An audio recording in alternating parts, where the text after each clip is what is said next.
एक पहाड़ी के नीचे रामगढ़ नाम का एक गांव था। गांव के सारे जानवर हरी घास खाने के लिए सुबह उसी पहाड़ी के ऊपर बसे जंगल में जाते और शाम होते होते घर वापस आ जाते थे। हर दिन की तरह लक्ष्मी नाम की एक गाय अन्य गायों के साथ उसी पहाड़ी के जंगल में घास खाने के लिए गई थी। वह हरी घास खाने में इतनी ज्यादा प्रसन्न थी कि वह कब एक शेर की गुफा के पास पहुंच गई, उसे पता भी नहीं चला। शेर अपनी गुफा में सो रहा था और वह पिछले 2 दिनों से भूखा भी था। जैसे ही लक्ष्मी शेर की गुफा के पास पहुंची, गाय की खुशबू से शेर की नींद खुल गई।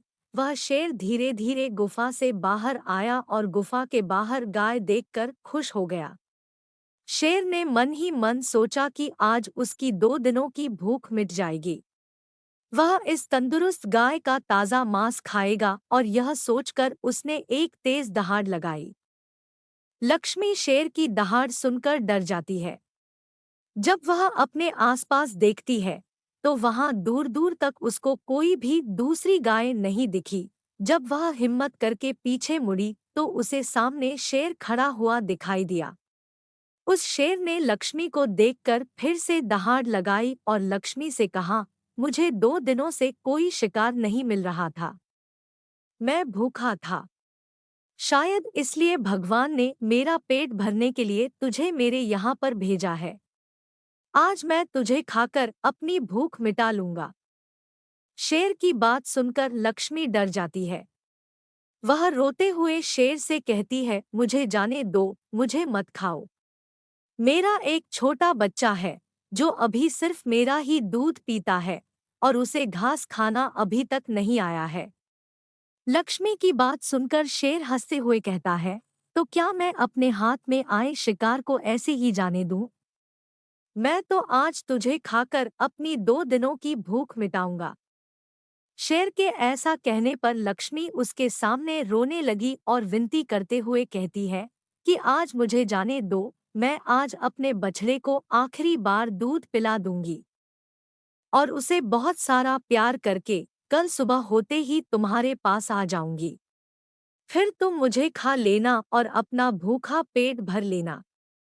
शेर लक्ष्मी की यह बात मान जाता है और धमकी देते हुए कहता है कि अगर कल तू नहीं आई तो मैं तेरे गांव आऊंगा, फिर तुझे और तेरे बेटे दोनों को खा जाऊंगा। लक्ष्मी शेर की यह बात सुनकर खुश हो जाती है और शेर को अपना वचन देकर गांव वापस चली जाती है। वहां से वह सीधे अपने बछड़े के पास जाती है, उसे दूध पिलाती है और बहुत सारा प्यार करती है। फिर बछड़े को शेर के साथ हुई सारी घटना बताती है और कहती है कि उसे अब अपना ख्याल खुद ही रखना होगा।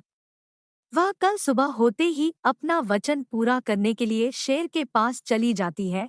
अपनी माँ की बातें सुनकर बछड़ा रोने लगता है। दूसरे दिन सुबह होते ही लक्ष्मी जंगल की तरफ निकल जाती है और शेर की गुफा के सामने पहुंचकर शेर से कहती है, अपने वचन के अनुसार मैं तुम्हारे पास आ गई हूँ। अब तुम मुझे खा सकते हो। गाय की आवाज सुनकर शेर अपनी गुफा से बाहर निकलकर आता है और भगवान के अवतार में प्रकट होता है। वह लक्ष्मी से कहते हैं, मैं तो बस तुम्हारी परीक्षा ले रहा था। तुम अपने वचन की पक्की हो, मैं इससे बहुत प्रसन्न हुआ। तुम अब अपने घर और बछड़े के पास वापस जा सकती हो। इसके बाद वे उस गाय को गौ माता होने का वरदान भी देते हैं और उसी दिन के बाद से सभी गायों को गौ माता कहना शुरू कर देते हैं। कहानी से सीख, हमें जान की बाजी लगाते हुए भी अपने दिए हुए वचन को पूरा करना चाहिए। यही हमारे दृढ़ व्यक्तित्व को दर्शाता है।